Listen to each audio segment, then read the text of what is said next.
Is a business deal for Trump. वो बीच में मैंने सीज फायर करवा दिया, ये करवा दिया, ये सब सलाद पापड़ अचार होता है ना खाने में, दाल रोटी सब्जी है भाई।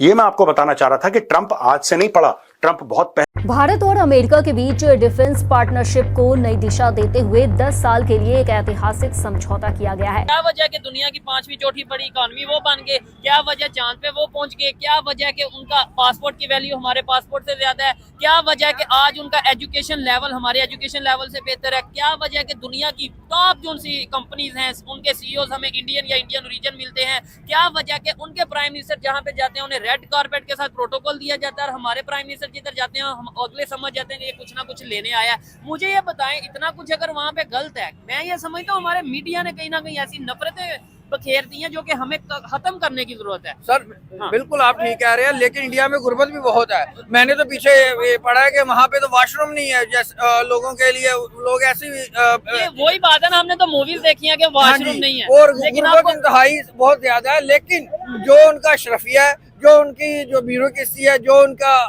बिजनेसमैन तबका है, वो इस वक्त खुशहाल है शहरों में। यूएसए और भारत की जो ट्रेड डील थी वो फाइनलाइज हो गई है। कुछ चीजें हैं जो आपको पता होनी चाहिए कि हमने क्या दिया और क्या लिया, और ये जो साइन नहीं हो रही थी वो साइन हुई क्यों है। दोस्तों, जो भारत और अमेरिका की जो गाड़ी थी उसने लेफ्ट की बजाय अब राइट टर्न, उन्होंने डायरेक्शन को चेंज कर लिया है। Everything was planned. मैं पहले दिन से बोल रहा हूं कि भाई ये जो हो रहा है ये ड्रामा है, ये सिर्फ पब्लिक कंजम्पशन के लिए है। कुछ करवाना है ट्रंप ने, वो करवा लिया। और इतने महीनों की टेंशन के बाद, सारी इतनी टीआरपी जो हमारा इंडियन मीडिया है उसने लेने के बाद, मोदी जी को कटघरे में खड़ा करने के बाद, वो जो ट्रेड डिस्प्यूट था अब फाइनलाइज हो गया है। दोस्तों, भारत और अमेरिका के दरमियान एक जैसा कहते हैं ना बड़ा एग्रीमेंट साइन हुआ है, और ये इंडिया और उसकी जो जैसे कहते हैं ना एक सिग्नल है स्ट्रेटेजिक कन्वर्जेंस का। इंडिया की और अमेरिका की स्ट्रेटेजिक कन्वर्जेंस का एक सिग्नल है, एक नई पार्टनरशिप है जो सामने आ रही है। देखें, बहुत सारे लोग कह रहे होंगे ताल्लुकात अमेरिका के और इंडिया के ख़राब हो गए हैं। ये ऐसे नहीं है, ताल्लुकात ऐसे नहीं ख़राब होते। ये चीज़ें ये नहीं है कि पाकिस्तान जो है वो वहाँ पे क्या हुआ था तो इंडियंस जो हैं वो भूल गए हैं, या पाकिस्तान के प्राइम मिनिस्टर को ट्रम्प ने प्रोटोकॉल दिया है तो वो इंडिया को भूल गए हैं। वो इंडिया को नहीं भूले, अमेरिकन को इंडिया चाहिए, लॉन्ग टर्म प्लेयर है उनके लिए। India is a long term player, they are thinking very very long, बड़ा लंबा सोचते हैं वो इंडिया के लिए, और इंडिया भी उनके लिए लंबा सोचता है। ये जो पूरा ड्रामा चल रहा है कि यूक्रेन में लाखों लाशें गिर रही हैं, यूक्रेन बर्बाद हो गया, मेरा दिल धड़कता है, मैं बहुत परेशान होता हूं जब मुझे ऐसा लगता है कि यूक्रेन में लोग मर रहे हैं, मैं शांति का मसीहा हूं, मुझे नोबेल प्राइज दो। पहले से पढ़ा है। हमारे साथ एज ए पार्टनर चलो, हमें ऐसे ना करो जो हमारे साथ तुम कर रहे हो। अब वो कह रहे हैं कि ये जो डिफेंस एग्रीमेंट है मेजर पिलर है हमारे बायलैटरल रिलेशंस का, और free open rules based Indo Pacific के लिए बड़ा ज़रूरी है। ठीक है ना जी। तो ये चीज़ें जो हैं वो ये आपको सामने आएंगी।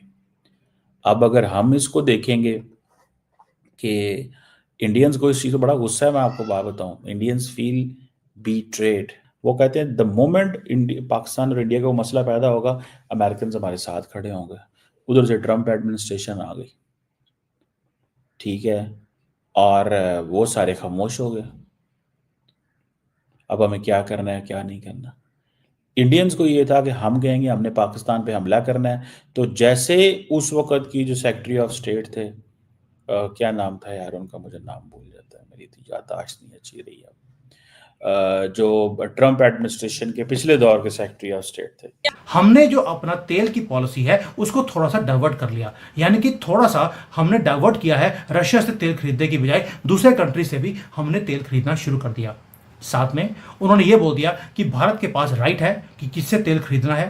हम कौन होते हैं आपको बोलने वाले, यानी कि जो हम ट्राई कर रहे थे आपको डिक्टेट करने के लिए कि आप कहां से तेल खरीदेंगे, कहां पे किससे बात करेंगे, वो हमने गलत किया था। भारत की foreign policy and energy choices independent है, हम उसके अंदर हम एंटर नहीं करेंगे। यानी कि अमेरिका को समझ आ गया कि भारत अब सॉवरेनिटी की तरफ जा रहा है, हम इंडिपेंडेंट हैं, हम मनमोहन सिंह की तरह या राहुल गांधी की फैमिली की तरह नहीं है कि पैरों में लेटते हैं। अब हम डिसीजंस खुद लेते हैं, नो करने की हैसियत है हमारे पास। और ग्रियर ने तभी दो चीजें बोल दी, आप इंडिपेंडेंट हैं, we respect that, but we also respect कि आपने अमेरिका के कहने पर या हमारे फोर्स के बाद आपने जो अपनी बाइंग है उसको मिडल ईस्ट या अदर सप्लायर्स की तरफ आपने डाइवर्ट कर दिया है। करंट वॉल्यूम जो है अभी भी हाई हैं रशिया के साथ, और जो हमने रशिया के साथ तेल खरीदना शुरू किया ये तो यूक्रेन के वॉर के बाद किया है, उससे पहले तो कभी किया नहीं। यानी कि हमने कोई अपनी पॉलिसी को चेंज नहीं किया, ये तो इकोनॉमिक्स की बात है, जहां से सस्ता मिलेगा हम ले लेंगे। अब अमेरिका ने भी हमें सस्ता तेल देने की बात बोल दी है कि अब रशिया से छोड़ दीजिए, हमारे पास आ जाइए। यही काम हमने करना शुरू कर दिया। यानी कि ग्रियर को समझ आ गया कि we are not tough, we are smart negotiators. और ट्रंप ओपनली बोलते हैं Modi is a tough negotiator, और हमारी जो टीम है उसका तो जॉब ही नहीं है। अब एक और चीज आता हूं, तेल हम खरीद रहे हैं, गैस यूरोप भी खरीद रहा है, यूरेनियम अमेरिका भी खरीद रहा है, तेल तो चाइना भी खरीद रहा है, फिर हमें ही पुश को किया जा रहा है। उसका रीजन क्या था? और इंडियंस क्या चाहते हैं कि वो कहते हैं जो मर्जी कहते रहो, हम अपनी प्रिंसिपल पोजीशन से नहीं हटेंगे, हम अमेरिका के लिए कोई जंग नहीं लड़ेंगे, हम अमेरिका के वो दोस्त नहीं हैं कि इंडिया के बंदे मरवाएं। अमेरिकन क्या कहते हैं? कहते हैं हमारी पार्टनरशिप ही उनके साथ होती है जो हमारे साथ लड़ने वाले हों, जो बंदे मरवाएं, जो लड़ाई हो तो साथ हों, जैसे यूरोपियंस हैं। देखें आज यूक्रेन के अंदर जो मर्जी हो जाए, ट्रंप रोजाना यूक्रेन को धमकियां देता है, लेकिन क्या वो एड बंद कर सका? क्या वो एड बंद कर सका? मुझे सिर्फ इतना बताएं, सपोर्ट बंद कर सका? नहीं कर सका, और ना ही वो कर सकता है, याद रखिएगा, ना ही वो कर सका है, ना ही करेगा। इसको भी जहन में रखें आप, इसको भी जहन में रखें, वो कभी भी ये बंद नहीं करेगा सपोर्ट। सो मुझे ऐसा लगता है कि that is going to be important step कि किस डायरेक्शन में जाएगा ये 10 years डिफेंस एग्रीमेंट। क्या है 10 years डिफेंस एग्रीमेंट? क्या है मतलब ये एक सवाल तो बनता है ना, किस तरह का ये एग्रीमेंट होगा, किन किन फील्ड्स में?